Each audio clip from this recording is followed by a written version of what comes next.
Greetings, Crusader fans from the Diamond on Dewey. I'm Sports Information Director Mike Stetson. I want to thank you for joining us for another edition of the Crusader Coaches Corner Show.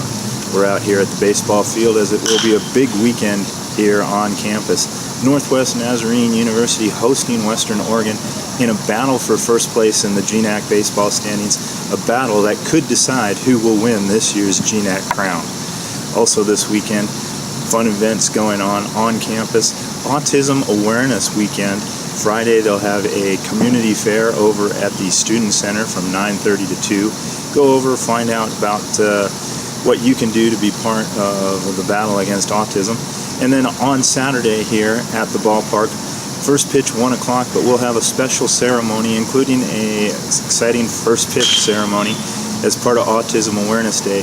And funds from the gate as you come into the ballpark will help Social Place with the fight against autism.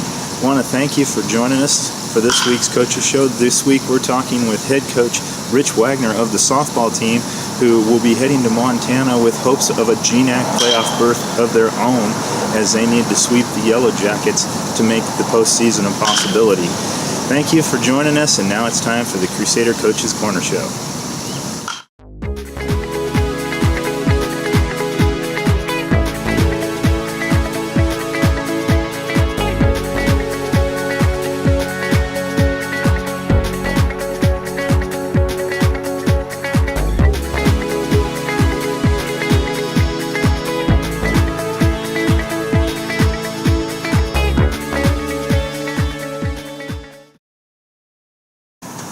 Welcome to this week's Coaches Show. Today we're joined by head softball coach Rich Wagner, whose team is hanging on the bubble of the playoff race.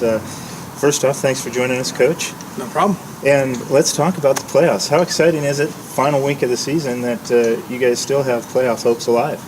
It's real exciting. It's something that I don't think our program has ever experienced before.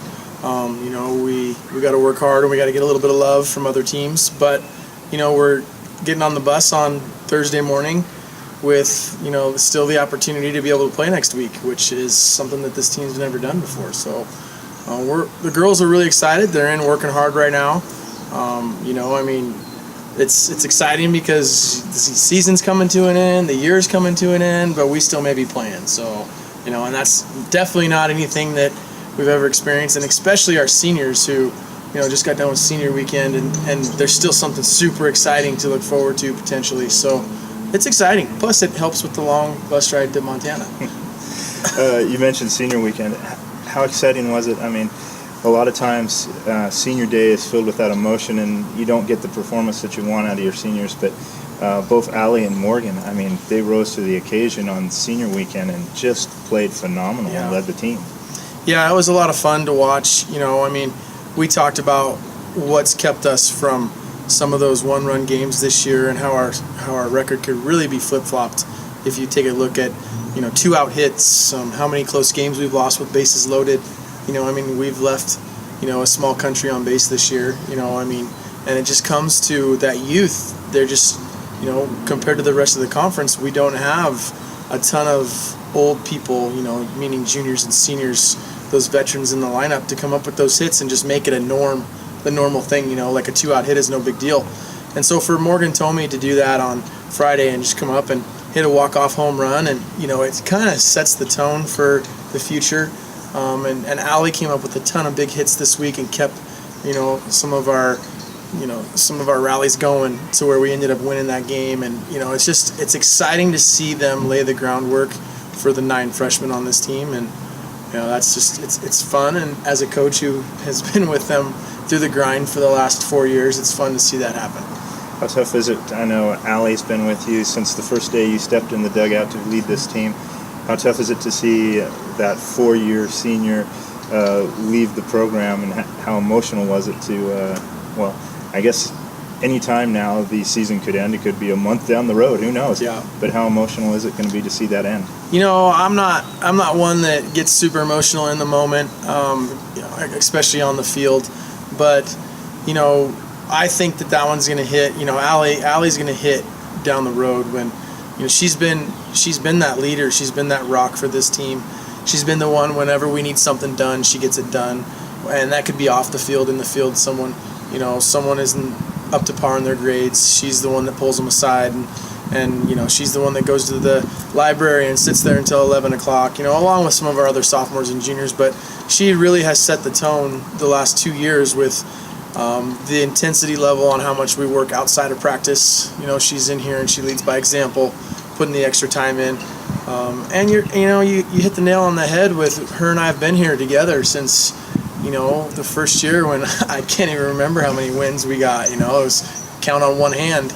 And the rough times, she really grinded the first 3 years, and it's really great to have a fun season and be in the GNAC race right now. And obviously it's a sparkle of an opportunity, a little minute possibility, but it's fun. But to be honest with you, letting her experience that and having her, her last home games actually mean something is probably the biggest thing for me this year. Because she has done so much for this program. She literally has done everything I've asked her to since the day she walked on campus. So that's great. It's going to be hard. It may take a couple weeks, or maybe a month, or maybe even fall ball next year. But I told her I'm going to miss her a lot. I'm going to miss seeing her on the field. So we should lay out the playoff scenario for fans. Basically, you got to go to Montana and sweep. You take care of that, then you can start scoreboard watching. A sweep by Concordia or Western Oregon, who play head-to-head, opens the door for you. And, before you think, fans, well, how's that going to happen? Going into last weekend, you needed somebody to knock St. Martin's out of first place to help out with that tiebreaker situation. Yeah. Central Washington did that. So it's a wide-open race, and if you take care of business on the field, who knows what happens? Yeah, we got to go up. We got to go up, and we got to face a team that's scoring a lot of runs this weekend. Montana is, they're fighting for their seniors. It's their senior weekend. There's going to be a lot of emotion up there, so we just need to go up there and take care of business. And biggest thing is get better. Get better again. It's the last weekend for Allie and Morgan to leave an impression on these 9 freshmen. So we're really excited about that. We got a fun trip planned. Leela, our assistant, just got done finalizing. We're going to go through Yellowstone, and on Thursday, because it's National Park Week or something, so it's free to go into Yellowstone. So we decided to change up our itinerary and go spend a couple hours at Old Faithful and see the park. So we're gonna treat it as the end of our season with our seniors and have fun with the team, but also we're going up there trying to get better, and that's what this season has been about every single weekend. And getting better means not just splitting. Getting better means taking 2 games in a day. So we're going to go up there and we're going to do our best to take 2 games on Friday, and then once we do that, we'll go back to taking 2 games on Saturday. And if that happens, then like you said, we watch the scoreboard and see what happens. But this team has a lot of goals, and one of the team's goals, this program has only won more than 20 games once. So you take 4 games, we win 20 games. So a lot of players on this team, that right there is motivation enough. We've made a ton of goals this year for this team, and that's one of them. So there's not just one little thing we're trying to do. We're trying to do a lot of things. So it's exciting. A season like this, we don't want to look beyond this season because there's still lots to play. Yeah. But how does this season help down the line? Obviously you have a ton of talent on the team that'll be back, but going out and recruiting and say, you're that one piece that plugs in and now we're a contender for the title. Does that help a lot? Oh, it helps a ton. I can't even tell you, things have already changed. Everybody's talking about this program and the freshmen that we have. So that's exciting. I'm already getting emails of people that want to come and play here. Everybody always is looking for pitching, and when you get, I can honestly say, before this year, I've never had a pitcher email me asking, hey, I need a place to play. And this year we've had a couple already. So just that right there could show you how big of a change it is already. And we always say, coaches always say, good players tend to follow each other. So a lot of good players know each other, and we have good players on this team right now, and they know players, and the word gets out. And so people want to come and be a part of, what these freshmen have been doing and what this sophomore class has been able to do and what Allie and Morgan have laid the groundwork for. So we're really excited. And Leela and I, we are always recruiting, but literally just today we laid out the groundwork for the summer, and we want to continue to get better for next year. So, any key spots that you guys are going to focus on for the future?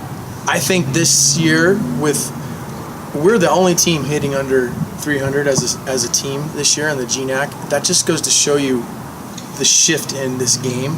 The shift in this game is there is not one dominant pitcher in our conference or at the Division I level for that matter. So it's more of a pitching staff style like baseball, and you can't have enough pitchers at this point. I mean, you got 3 teams hitting over 215 as a team in our conference. I mean, all you can do is continue to give them different looks. And so we're going after pitching, we're going after speed. I mean, yeah, we just want to make our roster, improve our roster the best we can.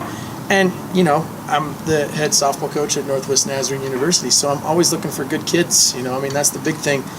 Christian kids that want to get a good education. And that's kind of what we're going out and looking for locally and some of the junior colleges over the next couple weeks.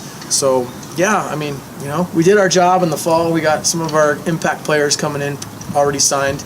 Now we just want to find some girls that are really good fits for the university and for this team. This team has gelled really well together. And so just some Christian girls who want to increase their faith and come hang out at a school that believes in Christ, and that's kind of what we're doing. Well, I appreciate you joining us, Coach. Yep. I know you got a lot of work to do. You got a big weekend ahead of you, Yeah. but thank you so much. Thank you. Good luck in Montana, and Yeah. hopefully we'll be talking playoffs next week. That'll be fun. Yep, thank you very much. Perfect.